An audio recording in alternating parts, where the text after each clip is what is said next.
It's been a long time coming, but the X-Men are once again the most important characters for the present and future of Marvel. During the pre-pandemic years when the Marvel Cinematic Universe dominated the box office and pop culture writ large, it became hard to remember the not-so-distant era when very few superhero fans cared about Iron Man or Captain America because they were too busy obsessing over the X-Men. Now that Robert Downey Jr.'s Iron Man is dead and Chris Evans' Captain America has been replaced, that time has come again. X-Men '97, which just wrapped its first season, is the first official project about the iconic team of mutant superheroes to be produced by Disney since they bought Fox, and the film rights along with it, back in 2019. Not coincidentally, it's also probably the first Disney Plus Marvel series you've heard about from normal people in your life since season 1 of Loki, if not WandaVision. After all, the X-Men are exciting.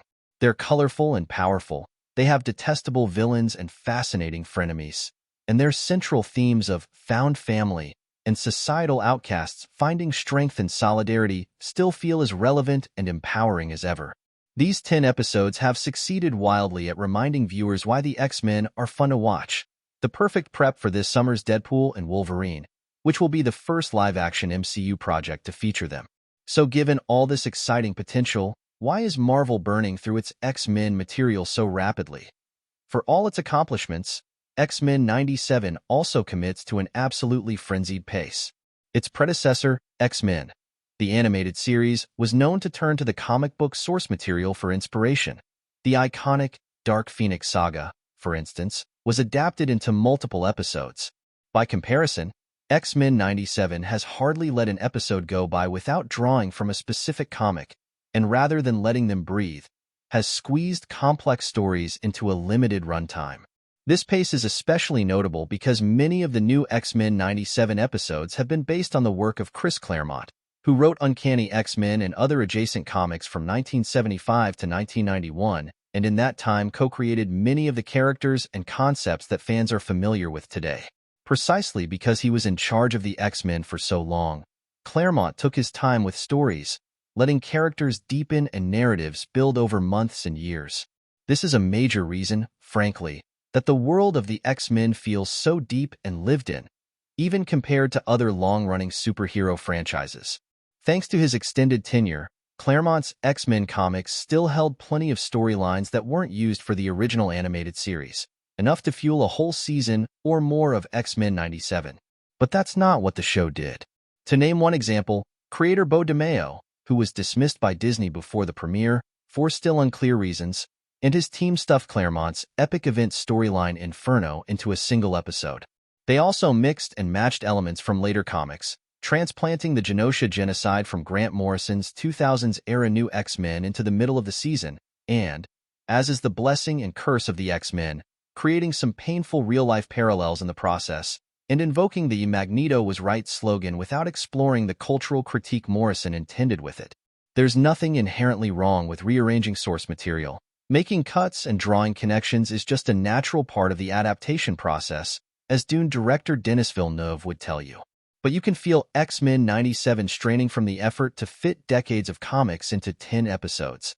Every time the characters try to recap what happened just in the aforementioned Inferno episode, there's a clone of Jean Grey named Madeline Pryor, who has the same powers but calls herself the Goblin Queen sometimes, and was created/manipulated by Mr. Sinister, and then gave birth to Cyclops' baby son, who had to be sent into the future and became Cable. They sound unhinged. If the plan is to produce multiple seasons of X-Men '97, the writers may regret burning so much plot fuel this early. Another weird element of this frenzied pace is the impact it's having on current X-Men comics. This sense of renewed importance for Marvel's mutants has just come to MCU viewers with X-Men '97, but comic readers have been enjoying it for years now.